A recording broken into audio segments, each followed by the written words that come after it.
You're 68 years old, silver hair catching the late afternoon light as you sit alone on the worn leather couch in your living room. The house is quiet, except for the ticking of the grandfather clock you bought with your first big bonus 30 years ago.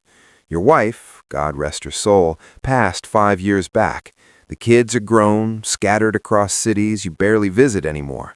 You've got money in the bank, stories that could fill books, and a closet full of tailored suits that still fit perfectly. Yet here you are, scrolling through your phone at 2 in the morning, staring at dating profiles, wondering why every conversation dies after the third message. You've tried, Lord, you've tried. Flowers on the first date, respectful compliments, paying the bill without hesitation.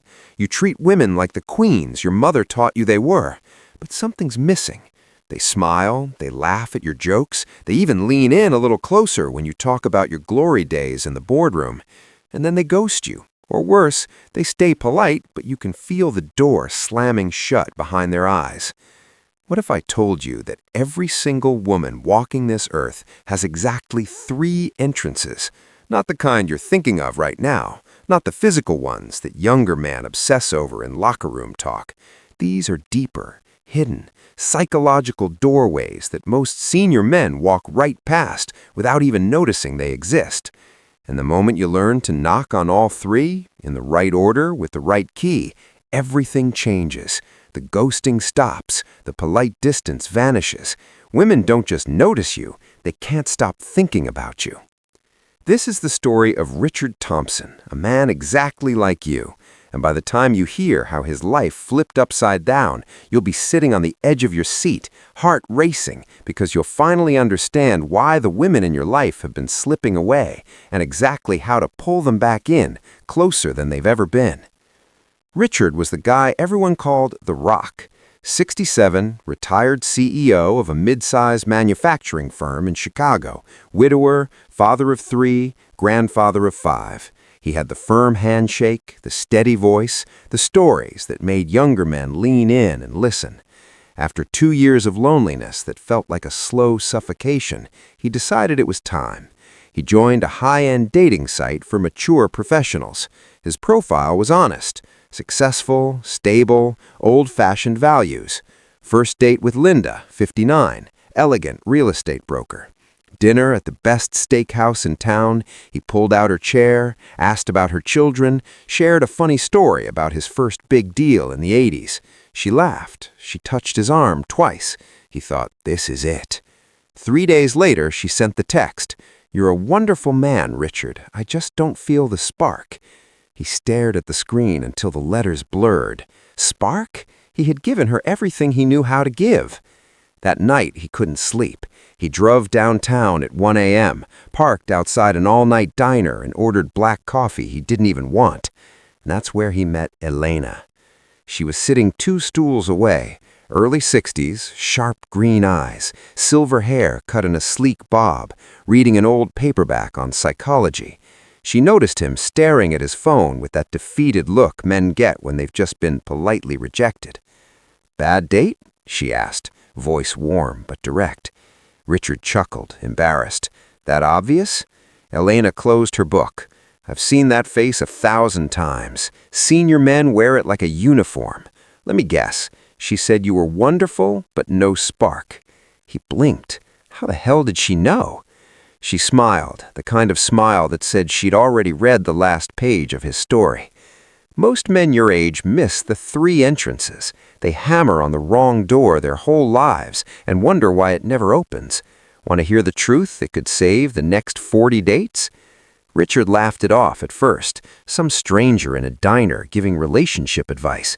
But something in her eyes, calm, certain, almost amused, made him nod. Elena leaned in. Every woman has 3 psychological entrances. Knock on them in the wrong order or skip any one, and she'll feel nothing but polite distance. Knock on all 3 in the exact sequence her mind is wired for, and she won't be able to walk away even if she tries. Most senior men never even notice the second and third ones exist. They're still stuck on the first one, the one they learned in the 1970s. She paused, letting the weight sink in like a slow drumbeat. Entrance number one is the behavioral entrance, the surface door. It's what she sees you do. Not what you say, not how much money you flash. It's your calm confidence, the way you hold space, the subtle leadership in your movements. Senior men think they've got this one nailed because they've been providers their whole lives. But here's what they miss. Today's woman doesn't just want a provider. She wants a man who moves through the world like he already knows he belongs in it. No desperate energy, no trying too hard, just quiet, unshakable presence. Richard thought back to dinner with Linda. He had pulled out her chair, classic move, but had he actually led the evening, or had he been performing? Elena continued, voice dropping lower, pulling him deeper into the story. You walked into that restaurant trying to impress her. That's the mistake. The behavioral entrance opens when she feels you're not performing for her approval. You're simply being the man who doesn't need it. Women sense that in their bones. It's evolutionary. It tells her nervous system you're safe and strong. Most senior men miss it because they're still playing the good guy role they learned from their fathers. They over-explain, over-compliment, overpay. They broadcast need instead of quiet command. And her subconscious slams the first door shut before you even realize it. She took a sip of her tea. The diner hummed around them, but Richard felt like the rest of the world had gone quiet. Once that behavioral entrance cracks open just a little, she feels safe enough to let you near the second one, the emotional entrance. This is the one most senior men walk straight past like it's not even there. They think emotions are women's business. They provide, they protect, they fix problems, but they never enter her feelings with her. Elena's eyes sparkled with something almost mischievous. Let me tell you about Margaret, 62, divorced, sharp as a tack.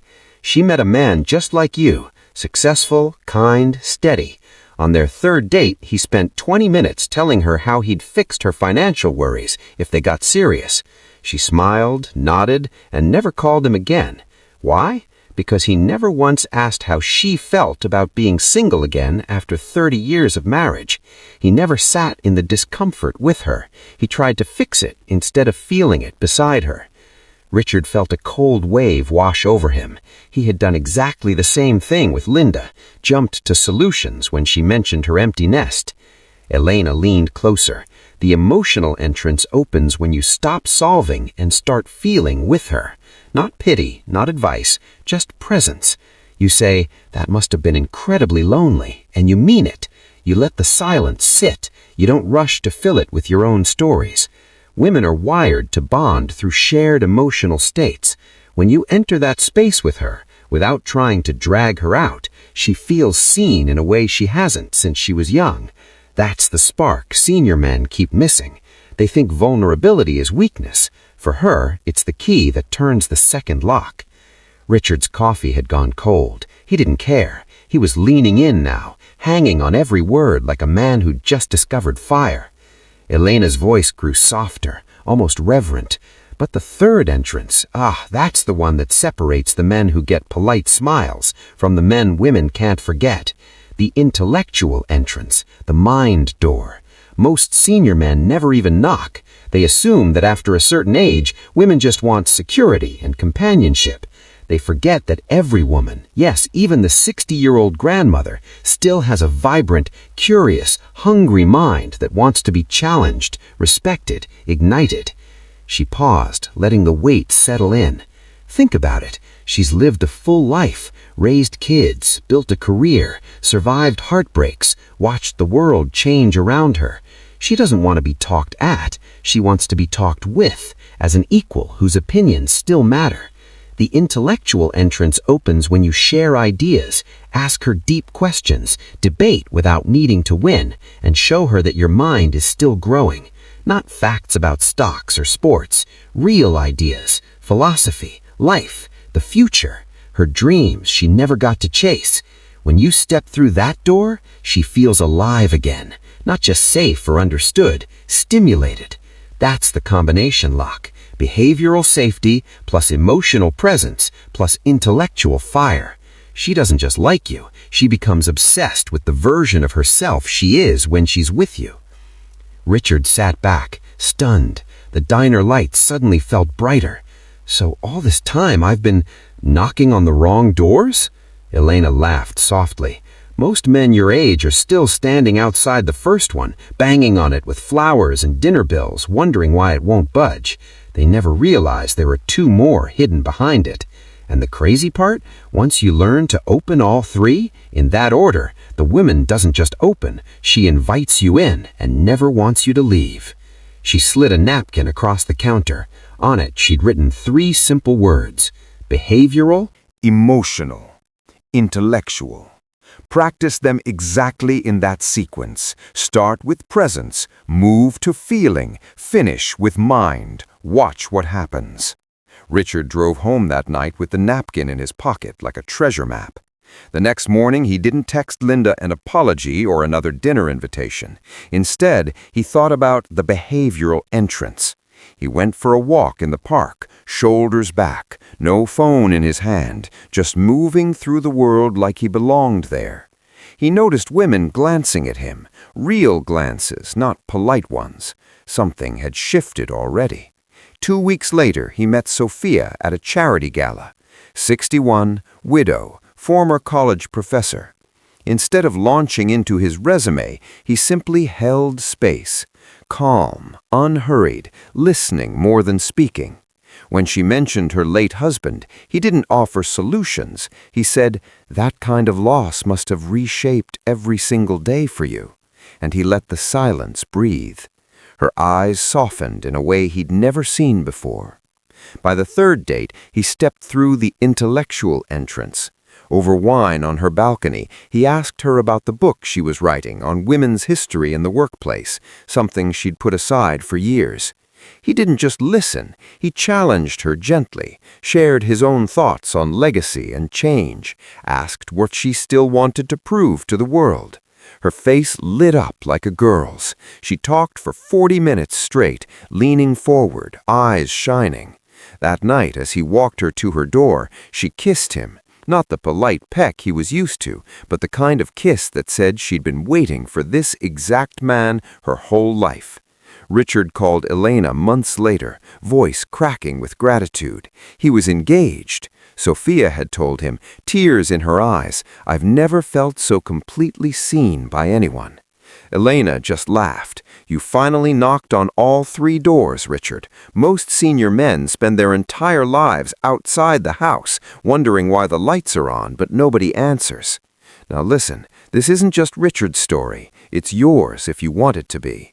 You've spent decades building empires, raising families, carrying the weight of the world on your shoulders. You deserve connection that doesn't fade after the 3rd date. You deserve a woman who looks at you like you're the most fascinating man alive, not because you bought her dinner, but because you finally learned how to walk through the 3 entrances that matter. Start tonight. Next time you're with a woman, whether it's a first date or the wife you've been married to for 40 years, try it. Hold your presence like a king who doesn't need to prove anything. That's the behavioral entrance. Then step into her emotions without rushing to fix them. Ask how it feels to be her right now. That's the emotional entrance. Finally, invite her mind to dance with yours. Ask what she still dreams about. Debate ideas. Make her think. That's the intellectual entrance. Do this consistently and you'll watch something magical happen. She won't just stay. She'll lean in. She'll text you first. She'll look at you across the room like you're the only man who ever truly got inside her world. Because every woman has 3 entrances. And now, my friend, you know the secret most senior men will take to their graves. The question is, are you finally ready to walk through them? Because the woman who's been waiting for exactly this version of you, she's closer than you think. All you have to do is knock in the right order. And once you do, she'll never want you to leave. You're 62. The kids are grown. The house feels a little too quiet some evenings. Your friends keep saying, you should get out there again. But the last time you dated, people still used landlines, and online meant reading the newspaper. Now everything feels different. Apps, ghosting, scams, men who seem, well, let's be honest, sometimes a little lost themselves. You wonder, is it even worth it? Will anyone really see the incredible woman I am now, not the version I was at 30? Yes, absolutely yes. And today I'm sharing the real, no-fluff dating tips that actually work for women like you, widows, divorcees, or those who've simply been single for a while. These aren't the fluffy, just be yourself cliches. These are the strategies that help senior women attract respectful, interesting, emotionally available men while protecting your peace and your heart. Let's dive in. Number 1. First, get crystal clear on what you actually want and what you don't. Before you swipe, message, or meet anyone, sit down with a cup of tea and answer this honestly. What kind of relationship do I want right now? Casual companionship and fun dates? A travel partner? Deep emotional connection and possibly living together? Or something in between, like living apart together, where you keep your own homes but enjoy each other fully? Many senior women waste months or years dating because they're not clear. One woman I know spent 6 months with a lovely man before realizing she never wanted to combine households again. When she finally told him, it hurt both of them unnecessarily.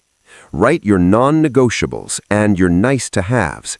Non-negotiables might be no smoking, emotionally stable, respectful of my independence, shares my values on family or faith. Clarity is magnetic. When you know what you want, you stop settling and start choosing. Safety first always. Never send money. Never. Do a video call before the first in-person meet. Meet in public. Tell a friend the details and have an exit plan. Trust your gut. If something feels off, it probably is. 4. Understand what quality senior men are really looking for. This might surprise you. Most emotionally healthy men over 60 aren't primarily looking for the youngest or most perfect-looking woman. They want warmth and feminine energy, not competition or constant criticism. Encouragement and appreciation. A woman who is comfortable in her own skin. Good conversation and shared laughter. Someone who makes them feel respected and desired. You don't have to shrink yourself or play games. Just let your natural kindness and life experience shine. Many men say the biggest turn-on at this age is a woman who is genuinely interested in them, not just talking about herself or her ex all night.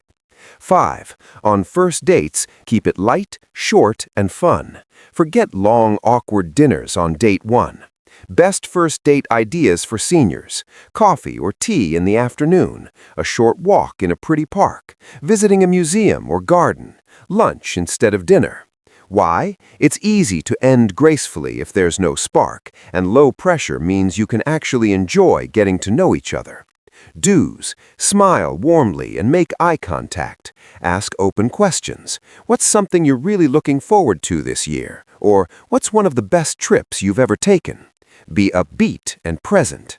Don'ts: don't overshare about your ex, your health issues, or heavy past drama.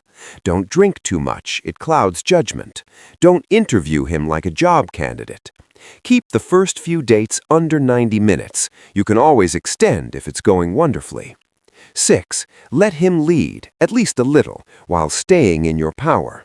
Many senior women spend decades being strong, independent, and in charge, at work and at home. That's beautiful. But in early dating, a lot of good men still enjoy feeling like they're pursuing and contributing. Let him plan the date. Let him open doors or pick up the check if he offers. This doesn't mean you become passive. You still have full power to say what you want, set boundaries, and decide if you like him.